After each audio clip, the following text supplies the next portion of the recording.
Theology Project by CoreyHong on the topic of election, featuring Augustine, Pelagius, and Thomas Aquinas. First of all, what is election? No, not this kind of election. Election is a process in which God helps us by freeing us from our sins and showing us the pathway to salvation, to heaven. Exactly how does God achieve this?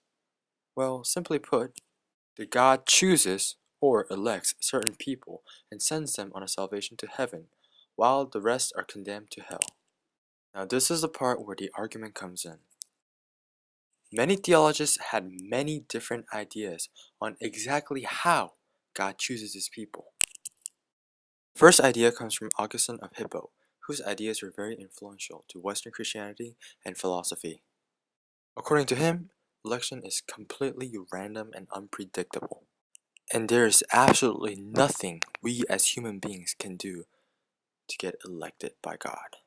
And this is all because Adam's original sin. Adam's first sin was inherited by all of us, and it has prevented us from entering heaven.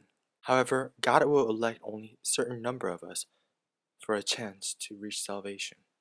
Unfortunately, the rest are condemned to hell. And now because election is completely random, we as human beings are powerless, as some of us are doomed to hell.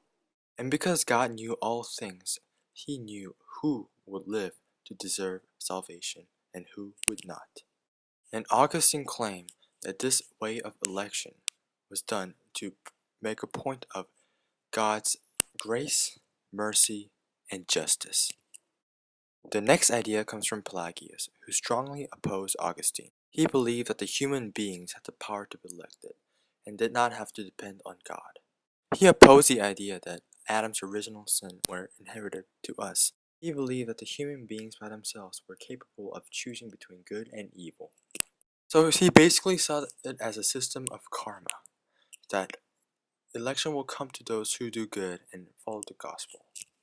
However, Pelagius' suggestion of that humans don't need God for election marked him as a heretic. Last idea belongs to Thomas Aquinas, who sort of combined the idea of Augustine and Pelagius together. But generally, his theory supports Augustine more. He believed that God elects people according to their goodness. It combines Pelagius' idea of karma along with Augustine's idea that God is absolutely necessary in our salvation and election. Therefore, it lightens up Augustine's theory by suggesting that the unelected are not all doomed to hell, and that humans all have chances to be elected, of course according to their good deeds. And those are the ideas from three of the most prominent theologians of Christianity. But the remaining question for all of us is, how would you like to be elected?